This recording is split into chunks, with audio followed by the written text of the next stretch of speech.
Assalamualaikum warahmatullahi wabarakatuh. Perkenalkan, nama saya Muti Afdila, BP 1710551002. Saya dari Fakultas Ekonomi, jurusan Manajemen. Saya akan membahas yaitu tentang analisis jaringan atau teori jaringan pada analisis optimasi atau optimization research. Analisis jaringan atau teori jaringan juga sering disebut dengan manajemen proyek karena teori ini berguna bagi suatu proyek untuk menyelesaikan perusahaan. Kenapa teori jaringan juga sering disebut dengan manajemen proyek? Karena untuk menyelesaikan suatu proyek tersebut, proyek tersebut memerlukan suatu jaringan untuk melihat berapa lama hasil proyek tersebut selesai. Dalam analisis jaringan tersebut terdapat dua metode yang umum digunakan. Yang pertama yaitu CPM dan PERT.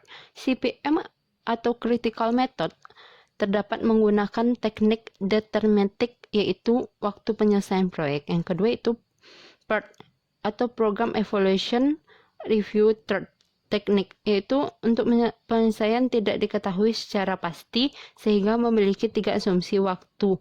Penyelesaiannya itu waktu penyelesaian optimistik, normal, dan pesimistik. Baiklah, selanjutnya kita akan lihat kepada contoh soal, yaitu di sini terdapat aktivitas pendahuluan normal, waktu normal, biaya normal, waktu cepat, dan biaya cepat.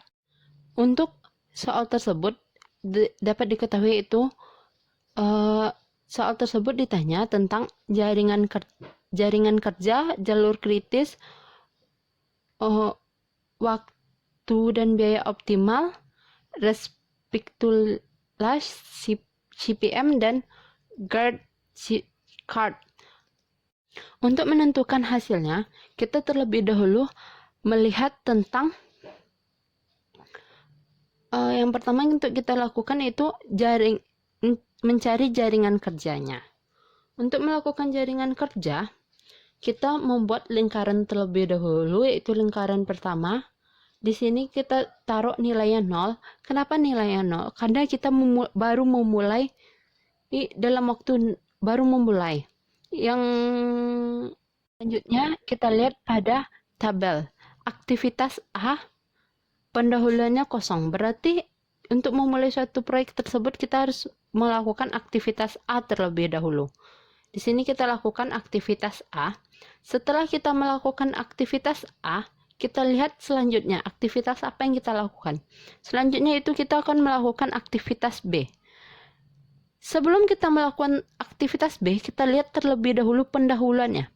Sebelum kita melakukan aktivitas B tersebut, kita harus melakukan aktivitas A terlebih dahulu untuk menyelesaikan suatu proyek tersebut. Selanjutnya kita lanjutkan tabel yang kedua, itu nomor 2. Kenapa kita taruh nilainya di sini 12? Karena dalam ini merupakan ES atau earliest start, dan di ujung sini merupakan EF atau earliest finish. Untuk menentukan hasil tersebut kita harus menjumlahkannya. 0 ditambah 12 tersebut terdapat 12. Dan kalau dia di atas yaitu dijumlahkan. Kalau dia di bawah, kita lihat yang di samping ini yaitu dikurangkan. 48 nantinya hasil akhirnya dikurang sama 8. Setelah kita melakukan aktivitas B, kita akan melihat aktivitas C. Di sini terdapat aktivitas C. Sebelum melakukan aktivitas C, juga terlebih dahulu melakukan aktivitas A. Terdapat di sini yaitu 2 aktivitas A melakukan pendahuluan terlebih dahulu. Lalu kita melakukan aktivitas B dan C. Dan untuk melihat aktivitas D dan E, kita harus melihat aktivitas pendahuluannya. Begitu selanjutnya. Setelah tabel tersebut selesai kayak begini, selanjutnya kita melakukan aktivitas yaitu jalur kritis. Sebelum kita melakukan jalur kritis, kita harus melihat tersebut ES-nya dan LS-nya sama. Kalau LS dan EF-nya sama, ES dan LS-nya sama, LS dan LS-nya sama, berarti kita harus berarti dia bisa dikatakan jalur kritis. Kita akan mencari yang mana yang sama, yaitu A, B, D, E, G, dan H. Tabel tersebut merupakan jalur kritisnya. Terdapat di sini, kita akan mencatat angkanya 12 ditambah 8 ditambah 3 ditambah 12 tambah 5 tambah 8 sama dengan 48 minggu. Berarti sebanyak 48 minggu pekerjaan tersebut selesai. Untuk melihat total biayanya, untuk menghitung total biaya tersebut, kita harus menjumlahkan biaya normal di sini. Kita jumlahkan semua biaya normal tersebut terdapat sebesar 11.750. Untuk mengerjakan, ada perusahaan sebagian yang meminta untuk mengerjakan dalam jalur cepat, itu kita harus menjumlahkan, harus melihat dari waktu jalur cepat tersebut. Di sini harus kita ganti angka yang di sini, ini kan angka normal, harus kita ganti dengan angka waktu cepat.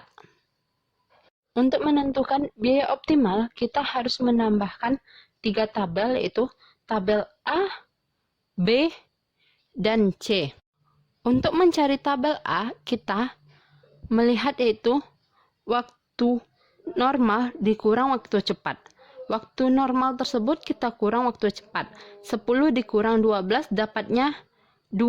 Dan begitu seterusnya. Yang kedua yaitu tabel B. Tabel B itu biaya cepat dikurang biaya normal. Untuk mencari tabel B, biaya cepat dikurang biaya normal. Biaya cepat tersebut kita kurang biaya normal. 4.000 kita kurang 3.500 dapatnya 500. Dan begitu seterusnya. Kalau untuk mencari tabel C, yaitu tabel B tersebut dibagi dengan tabel A, dapatnya nanti hasilnya tabel C. Yaitu contohnya 500 dikurang 2, 500 dibagi 2 dapatnya 250. Dan begitu seterusnya. Dan kita akan mencari yaitu selanjutnya kita akan menentukan yaitu rekapitulasi CPM. Di sini dijelaskan, dari tadi kita sudah mendapatkan kesimpulan yaitu aktivitas A di sini diawali dalam minggu pertama dan selesai dalam minggu ke-12. Apabila perusahaan tersebut lambat mulai, maka terdapat juga lambat selesai. Lambat mulainya pada minggu ke-0 dan lambat selesainya pada minggu ke-12. Di tabel B juga dijelaskan apabila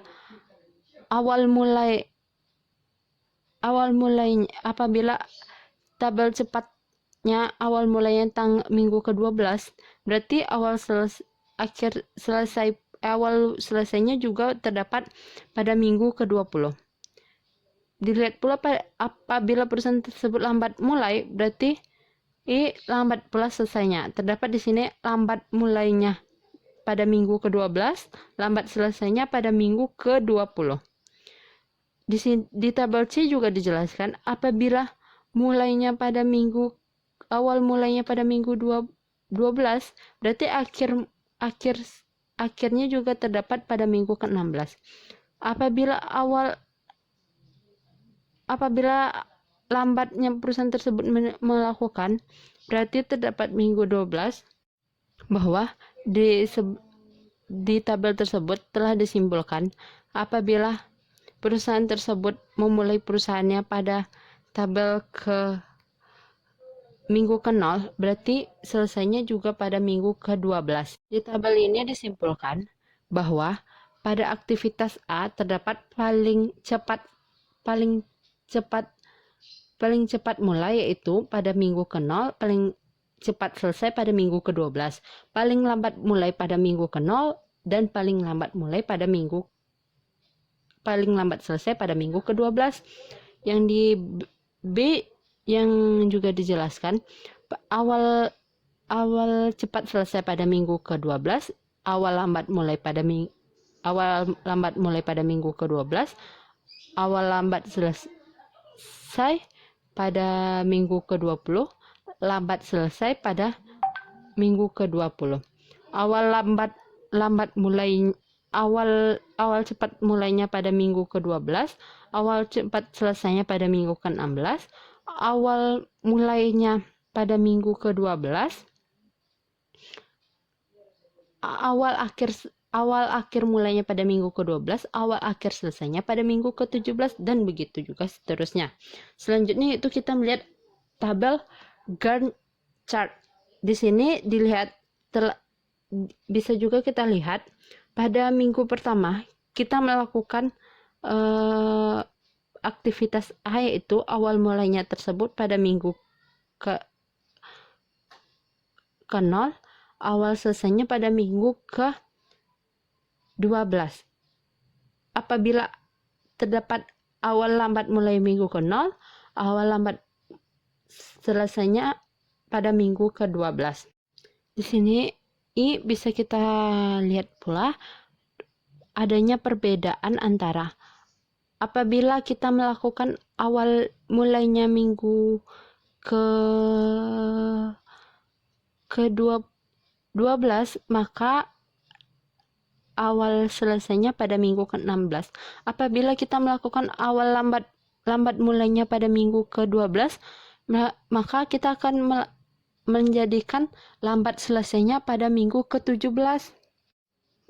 Bahwa di metode analisis jaringan tersebut bisa kita simpulkan setiap perusahaan atau proyek yang sebelum melakukan pekerjaan, dia terlebih dahulu membuat teori jaringan atau analisis jaringan untuk menggambarkan berapa lama waktu perusahaan atau proyek tersebut bisa selesai, dan bisa menunjuk dan manajemen proyek tersebut bisa mengasih taunya kepada mandor suatu proyek tersebut.